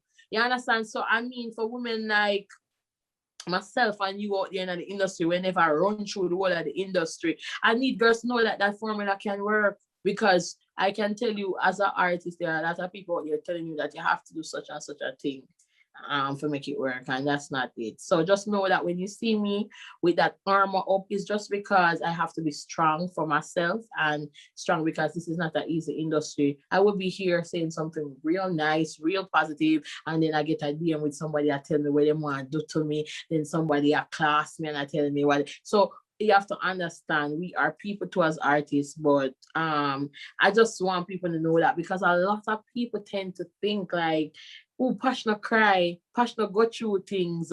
Like if somebody link me, like a friend of me, if I give advice, I'm saying, when I feel good to hear them, you, where do you know? Like nothing can do me. Like you're not human. Yes. And I just need people to know that we're all human. It doesn't matter what exterior that we are, all we have, all that we are human. And some of us just don't have anybody to stand up for us or protect us or, so we have to do it for ourselves. So, yeah. Well said. You want people to know Posh is human just like anybody else. Posh cry, Posh laugh, Posh goes through things. And Posh can rap. I heard you rapping one of these nights. I'm like, whoa, like you can sing, you can DJ, you can rap. Girl, talented 360. Oh my, 360. Yeah. So can we look forward to seeing or hearing Posh do maybe like a rap album or put out rap songs? Yeah, to be honest, I would love that, but it's just that I just want to have the audience at my foot. So whether it's an investor or whether it's just the vision that Jason showing me, or me having the power after building to just even say do this and do that, but I want to have the nation to move because for me I'm realistic about the industry I am in and what music will propel or whether it's with finance or not finance faster. But sometimes I know that after you get your foot through the door and you become this household name, then you will have the freedom to do what you want. And with such so many markets out there in music and collaborations that would have come true and stuff like that. Definitely I gotta do rap music, rap collabs, and I would definitely love to put out album or a mixtape that is wholly and solely what they would call foreign music, because foreign is what you say now. like nothing is foreign to me. I think foreign is Right. foreign when you don't know it. So something is foreign when you don't know it. But once you know it, you have the capability to do it too and do it even better than people you thought were the master of it. And other that we just tell people, just put your mind to whatever it is. You understand? Yeah, I'm working. Cause Debbion, I don't know about me I see that day there. It don't seem like it far, but me just have be It's hopeful. pretty And me just have close. faith. Yes, I believe that. And I always want to put that out there in the universe because that's another thing that I know, that whatever you tell yourself, that is what happens. And it doesn't happen because you have magic or obi or a mystic energy flow through no ear. It is because everything that happens is because of the energy, the vibe where you put back at it work. So if you're going to say, me not good it now, it's for us work. Oh, it will work. Exactly. Right. It can't work. But if you say, I am good, I can do this. Oh my God, when you can't do nothing. Listen to me. Right. I've met Tanto Blacks in person. And because we were in Magnum and then different from that, you don't know, in the streets I will buck up and many people say, Posh, I'm this, so I'm this. Listen to me. Sometimes you have to forget about what is lacking in and but glorify and give praises to his confidence. That is sometimes, as I tell you, Well, what he's makes people look actually a to very sweet guy. I've met him on a couple different occasions, and I was so, able to have really nice conversations with yes. him. And people know because remember, he can only be whatever they grew him up to be, the environment, the parents around him. So I don't think people should ridicule people because they think they are not educated or they can't say this or they can't spell or they can't pronounce, because educated people don't know enough things to can't say enough things to can't do enough things. But we all have our specialty area. And for Tanto, it's his confidence. And that's what I keep telling people. Sometimes when you look on sometimes you name your fault them. Sometimes Debbion never look on you and that, but you're I'm here. I know you draw Debbion so you attention pointed it to it. out. Yeah. Right. So Tanto Blacks now, he might have a lot of flaws, but his confidence painted, cover it up. You know, if I look one on the wall and say I'm fixed up with just put a picture frame over it, that's him confidence. So and it works for him like that. So at the end of the day, people can't tell enough about putting themselves out there. Nothing happens for nobody by not putting yourself out there. And I can tell you again as testimony that everything that has ever happened to or for me in music is because I put myself out there. Well, Posh, I think we've said it all. I've learned so much from you today, and I feel like for me, I had a golden moment with you. Just for you putting yourself out there and sharing who you are as a person. I respect that. I love that, and I look forward to everything Posh that's coming. Ooh. Everything Yes. Posh. Yes, thank you so much, Debbion Newman, for this interview. I really enjoyed myself. Actually, it ended up like it was like two friends on the phone reasoning, and you don't know this is not really the interview. And when you said, "Well, thank you for being on the show," I was like, "Oh." I was on a show. Yeah. But yeah, I enjoyed myself too. And I must officially say big up to the Top Tier Nation. That's the body of people out there who has consistently supported Posh, is still supported, and we know enough of them will continue to. And big up to the new ones, the newcomers, and also big up to the people like you and Jason who have found and sought interest in me and really wish me the best, because sometimes that's all we need, just a little wishing of best and a little motivation for us to really put ourselves out there. You understand? Because when I go on the live and nighttime and I see people come on and then tomorrow you come back and I see a fifth time and a sixth time, that really makes me feel good and feel like I'm doing something that is right. So big up to you and Jason for that so much. So again, let's raise our glasses.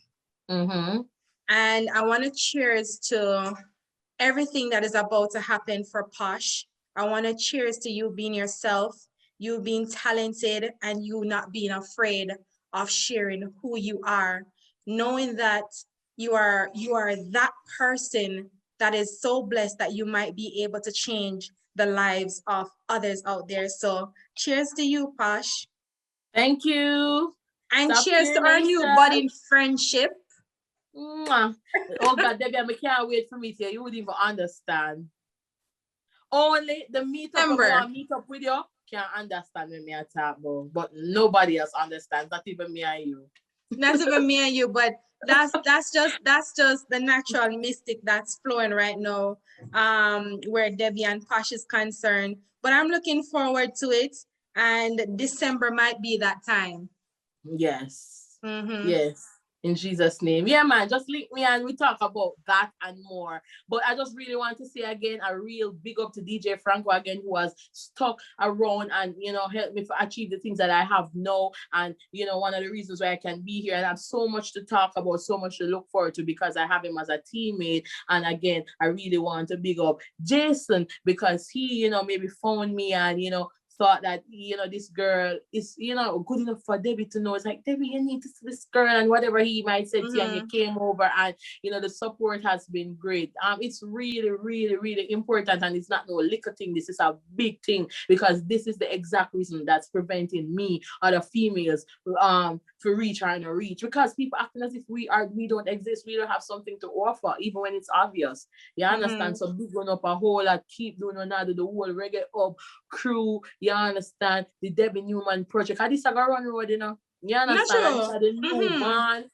That program used to come on Sunday, that's something they run around at this. I eat this right now.